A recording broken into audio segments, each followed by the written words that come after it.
So far, we have had a pretty strong start in preparation for this event. We've been working to apply salt brine across the region. We've pretty much concluded those operations today or last night when the temperature started to drop. We're hoping to do a little more as temperatures rise here, probably within the next hour or so, leading into the storm. At that point, we'll have roughly 275 to 300 snowplow trucks staged across the division. We're looking at potentially snow starting to roll in around 4 o'clock. We hope to be in place for that, and then continuing on through 1 o'clock. After 1 o'clock, we'll know what we have to work with, and we'll start making plans to clear. The operations have gone smooth, and we're just getting ready for the next piece of this, the next part of the response. Hey Doug, given the fact that the system has seemingly changed its course a couple of times, has that impacted your strategy for where you're placing your trucks? Are you rerouting into other parts of the state? Right now, we're all focused on our local areas.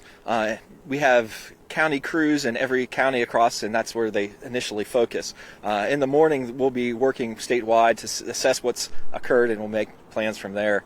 But I know crews as far west as Asheville and Shelby, North Carolina, are preparing to send folks east if we need to. Yeah, because I mean the beach is getting snow. It just seems kind of wild and crazy, right? It is. It's a pretty remarkable storm. I can't say I've seen one of these in a long time, where the east gets more snow than the west. But in talking with some of my counterparts out west, they're kind of helpful. They're ready to respond and help out like we've helped them out in the hurricane. So there's a lot of camaraderie there. You said 275 about 300 vehicles across the division. Are you referring to the state or a smaller geographical area? In my area, which I cover 7 counties, basically Wake, Durham, up to the Virginia line, we'll have between 275 and 300 plow trucks ready to go, as well as probably another 50 pieces of equipment in reserve, depending if we get significantly more snow.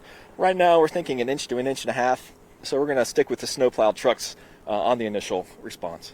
And when you say on standby, about how much time do you expect them to be on standby? We haven't activated them yet. We're watching what the forecast is.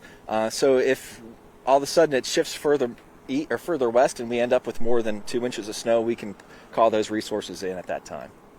Doug, what's the same, what's different from the last time we were out here and you were giving us updates? It's cold. That's the biggest change. This storm, the ground is cold. It's impacted our ability to put salt brine out because we've been waiting for the temperatures to hit the right temperatures for us to install. But that's the big one. And when it comes, at 4 o'clock, we could have a challenge. If folks are out and about and we see an initial blast of snow, the roads are going to get slick quick. Last time you mentioned, and I'm glad you answered that, you just brought back a rush of memories. You explained how it was important to get that window, that threshold where you put the brine down and it's above 32 degrees. You didn't really have a chance to do that this time. How does that impact how y'all do your operation? We can install brine at 20 degrees and rising. The freeze point's actually around 18 degrees. We try to be in the mid-20s when we're applying it and rising, but we have that opportunity. So we've been able to apply brine. We were actually initially concerned that we weren't going to be able to put it out on Sunday night because the temperatures were forecast to be low, but after the rain passed, we were able to get out there and jump on it and work through the night on Sunday night on into now, with a little break last night as temperatures dropped. What did you learn from previous weather events that allows you to respond differently this time around?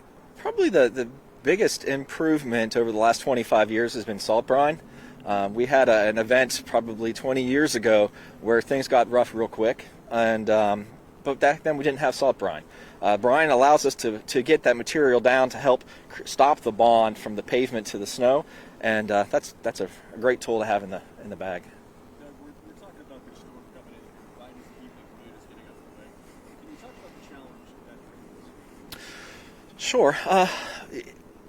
During fortunately in Wake County we're in a teacher workday, so that a lot of the kids will be home by then, and that's a lot of the traffic off the road. But we'll still have a lot of folks commuting in and going back and forth to their jobs. When they're out there, the chances of them getting stuck and then having backups is a challenge, and that actually impacts our response. We had some challenges out on I-87 in the last storm, and we ended up having to divert trucks in from Franklin County to be able to work their way into Wake County to help open up and keep everything moving. And Doug, to that point, what would your direct message be right now to drivers in terms of rush hour driving as well as what tomorrow may be? The big thing is if you don't have to be out there this evening, please don't be out there. It could get, depending on how it comes in, it could get rough quick, and you don't want to be caught out.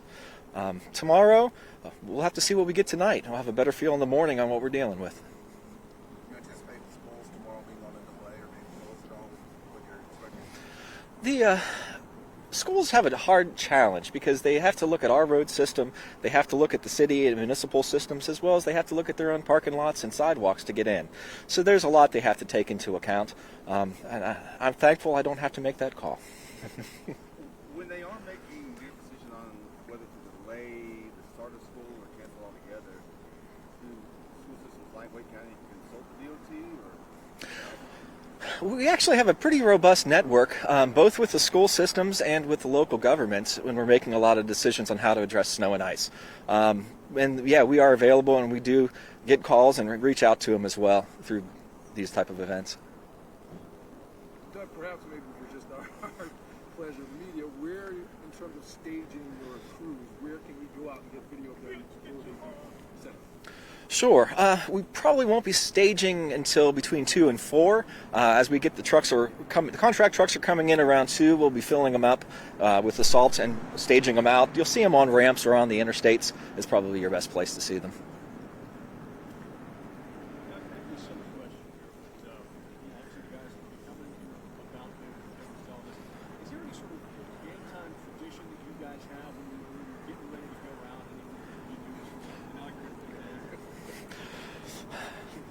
No, not that I'm aware of. Maybe that last nice cup of hot coffee before we get in the trucks and roll. Anything you want to add, Doug? No, I think I'm okay. Just so quickly, you Sure. having guys what, 8-hour, 12-hour shifts at night? It really depends on how this rolls in. If we come in and see 2 inches and cold weather and we think this is going to be a multi-day response, we'll start phasing folks out through the night so that we can have a skeleton crew or a smaller crew available through the night hours. And then our bulk of our folks will come back in and start going through day shifts when the temperatures are up and we get more progress.